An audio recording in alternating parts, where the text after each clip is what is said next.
with us. And you've been having a look at J.D. Vance and leader of the far-right German political party.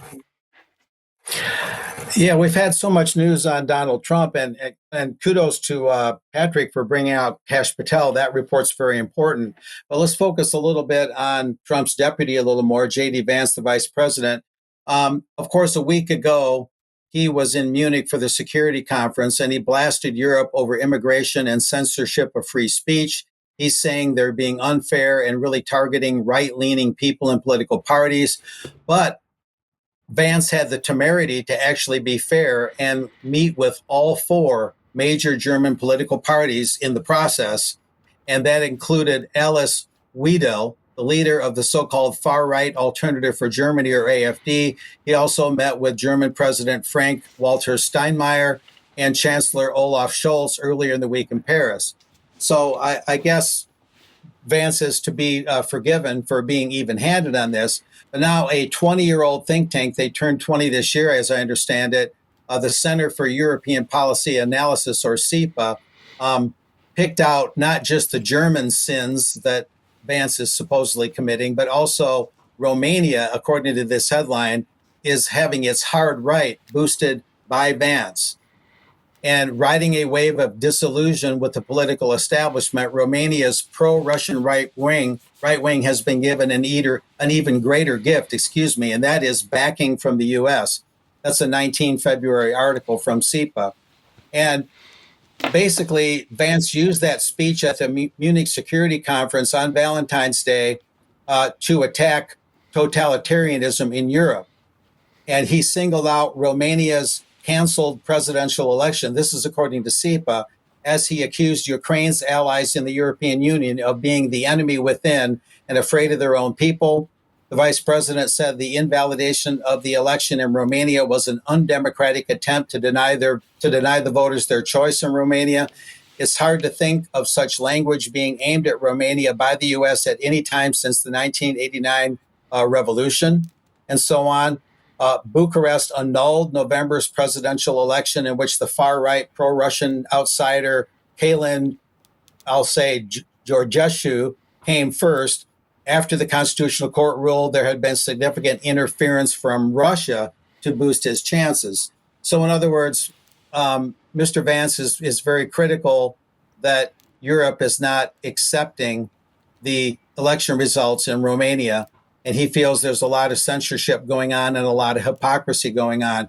We'll look at this next slide. Let's put this one up. I'll just cite mostly what I highlighted in red.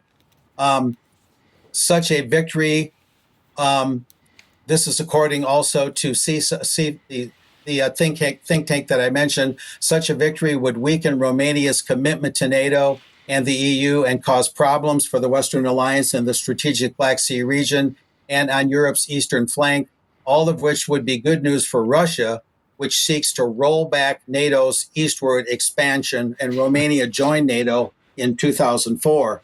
So J.D. Vance is really reading the riot act to the Europeans, again, calling them hypocrites and saying that really they're the ones that are being tyrannical. Don't just look at Russia. Don't just look at the right wing. It's the overall EU globalist establishment that is a large part of the problem. And here's the main points that Vance made, and these are very important. The media is not talking about these points. They keep everything hyper fixated on Vance supposedly giving aid and comfort to the far-right German party, supposedly giving aid and comfort to the Romanian far-right. But Vance had much more to say, as the media has been basically keeping under wraps. He had this to say. Last October, the Scottish government distributed leaflets to citizens whose houses are within safe access zones, suggesting private prayer even in one's own home may be illegal, as Vance told the Munich Security Conference.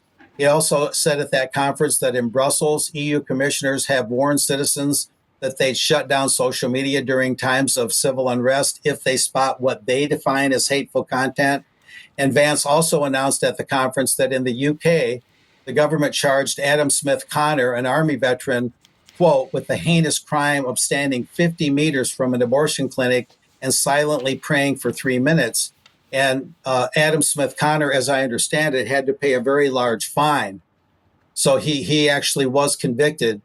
Anyway, this next quote from Vance pretty much sums things up. He had this to say at that conference: "How will you even begin to think through defense spending related budgeting questions if we don't know what it is we're defending in the first place?" Which is a very telling quote, because what he's saying is, if Europe is not going to practice, that is, the EU is not going to practice genuine free speech and be open to all views, and even if they disagree with someone, they defend their right to say it. Everybody gets a chance to speak. Everybody gets a chance to be influential in forming the policies of the EU. If they don't uphold genuine freedom, then what is there to defend?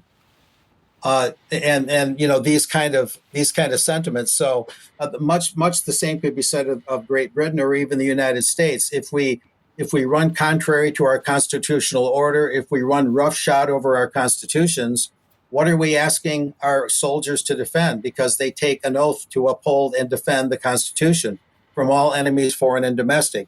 If you don't practice constitutional government, there's nothing to defend. That's basically what Vance is summarizing. So back to you guys. Thank you for that, Mark. Well, absolutely critical points, and it's one of the things that we forget about our constitution and what the proper rule of law is and freedom of speech. If we allow these things to be taken away from us, it doesn't matter whether we live in the United States or Germany or UK or France or any other country.